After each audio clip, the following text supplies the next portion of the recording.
Hi, everyone. I'm Bradford. And I'm Bradford. And this is Spookytime with Bradford and Bradford.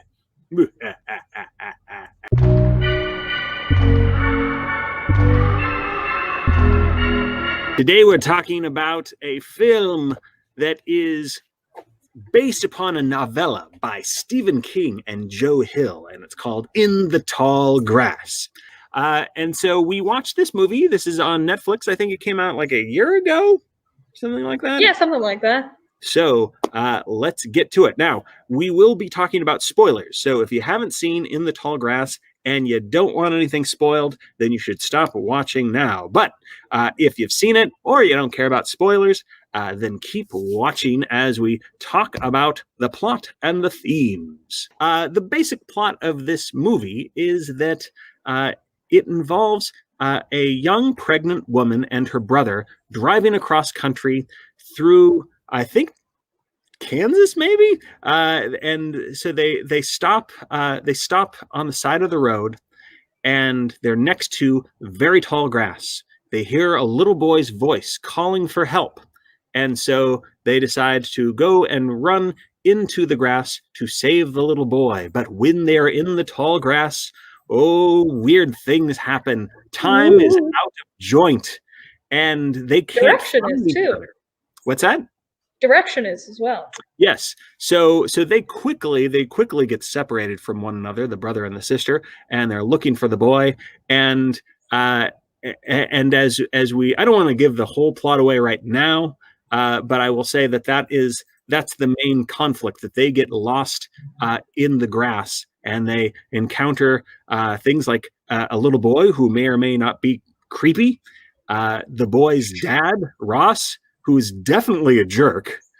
We know that from the first time we instantly. Polo shirt. It was like, that guy's a jerk. He's also in real estate. Yes. Sorry, real estate agents. One of the surprising things that happens in this film is that early on, in like the first 30 minutes, our main character, Becky, gets killed. She does. And then we find out that the boyfriend that is the father of her unborn child, who's named Travis, he's driving down the road. He stops at the same kind of like abandoned church parking lot and goes into the grass looking for them. He finds her body. He also sees Tobin, and Tobin's like, "Don't you remember?" That's right. He sees Tobin, and Tobin's like, "You don't remember me?" So we realize that like the space-time continuum is very weird in the tall grass. Time is all wibbly wobbly, timey wimey, or as I like to say, Jeremy Baramy. And so he's going to meet. Travis will reconnect with his girlfriend while she's still alive, and the brother, and Ross, who's the jerk, and Tobin. Also, I don't know if you skipped over this part, but Travis calls for help, and the person who goes into the help is Tobin. So that's right. After he meets Tobin, he also convinces Tobin to go in, who is the first person who convinces Becky to go in. So it's kind of a cool little thing. So these two families are kind of stuck, and we get the feeling that they could be there for ages, going through one variation after another. Ross is sort of corrupted by this weird space rock pod seed thing, and because of that, he is intent on causing harm to all of the characters who are lost in the tall grass. Yeah, I mean, on one hand, I love playing with time in movies and all that. I think it's really cool that in the grass, it's basically like all the decisions you could make, kind of, are real and in the same timeline, but also not in the same timeline. So that part is very interesting to me, but like also the physics brain in me is like, what? Could you explain further? Like, can we take an intermission and just like explain the timeline and like continuum and how this all works?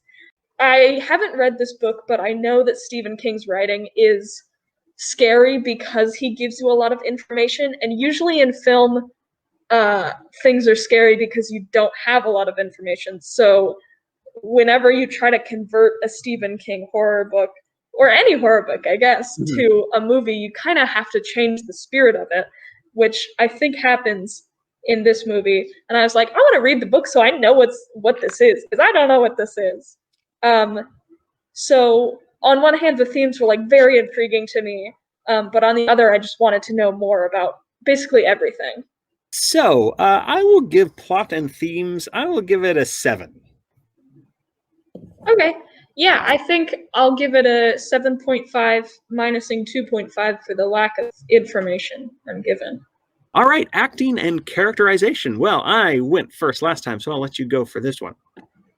Yeah, I think this is a movie that narrows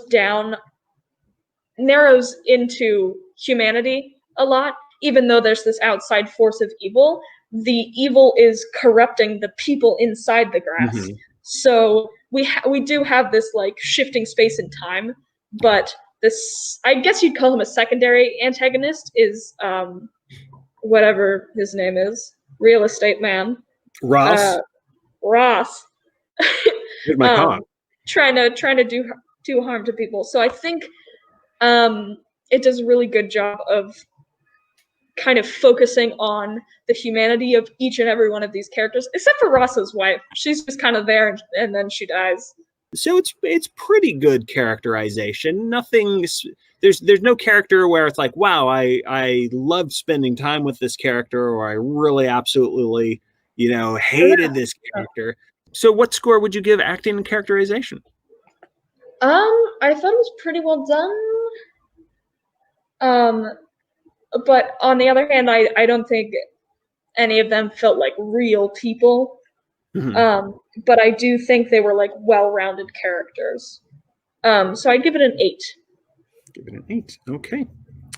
I'm going to give it close to that. I'm going to give it a 7.5.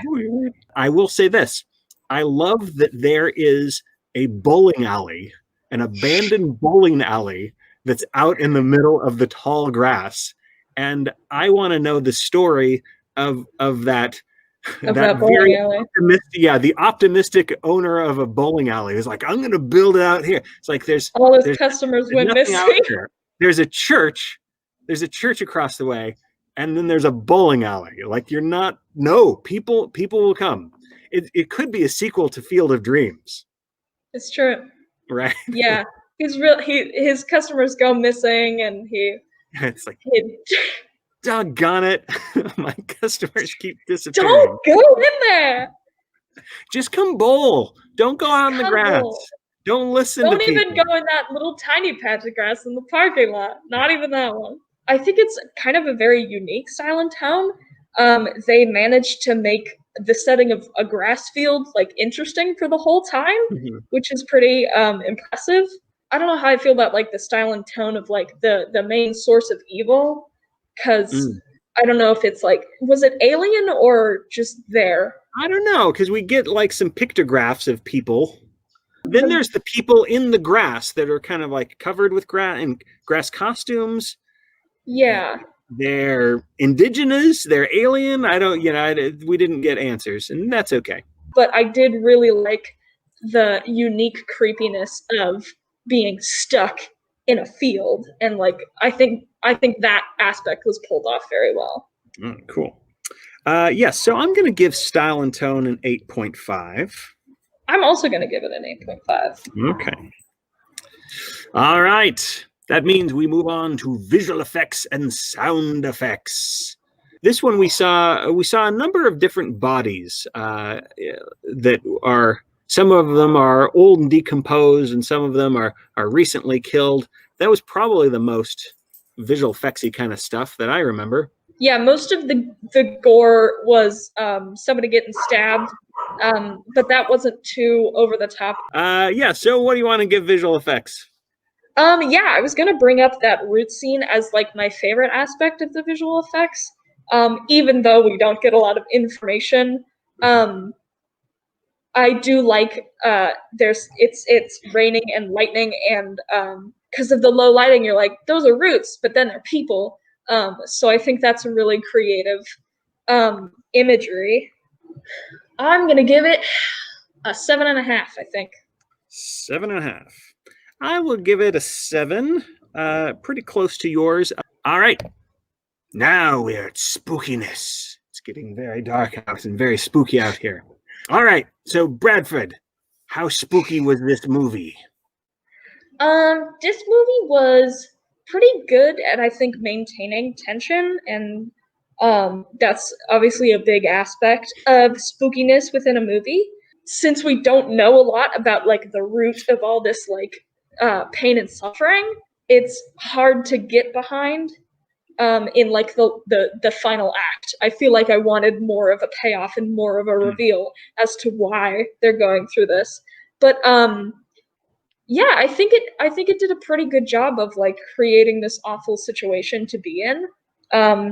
And I felt kind of stuck with the characters in this grass and like, how are they going to get out? It's impossible. But I think you brought this up because of how the time and decisions work in this universe. None of their decisions are the only one. Like there's multiple versions of them, so it takes away from the tension quite a bit. Because there's one scene that we haven't even talked about where she gives birth to her baby and eats it, and that doesn't end up being in like the final Becky that leaves. Yeah. So it feels like it was like that was a weird scene in the movie, and it doesn't even have an effect on the end. Whenever I'm watching something where it's like, oh well, that's just a dream, then I don't get as scared if it's just a dream sequence. And so a lot of times I didn't know. By the time I got halfway through the movie, I didn't know. I was like, is this what I think of as a dream sequence, or are the stakes real for the characters? Yeah. So blurring the time continuum is a cool thing to do, but it also really damages the suspense that you feel. Yeah. I think I'm going to give the spookiness a 7 because it still had me for quite a bit. I was in it. Yeah, I think 7's pretty good one to do. I'm going to join you with the score of 7. All right. So now we're going to calculate the score. Calculating score. Calculating score. The mosquitoes are coming out. There's mosquitoes out here. No.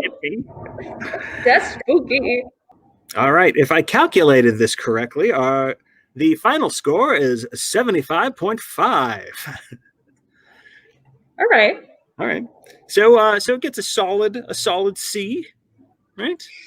There's some pretty creepy things in this movie, but yeah, I think overall the idea is really cool, and it was executed fairly well, but it fell short in some of the lack of information and specification, I think, for me.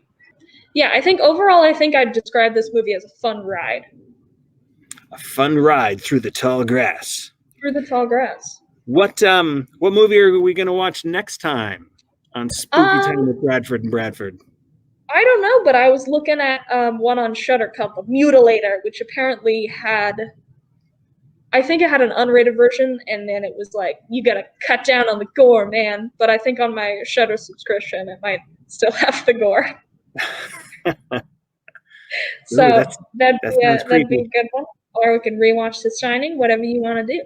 I don't know. You did mention Blood Quantum that one time. We never got around to watching it. And we haven't watched any zombie movies yet, right? So it'd be good to watch a zombie movie. Yeah. Cool.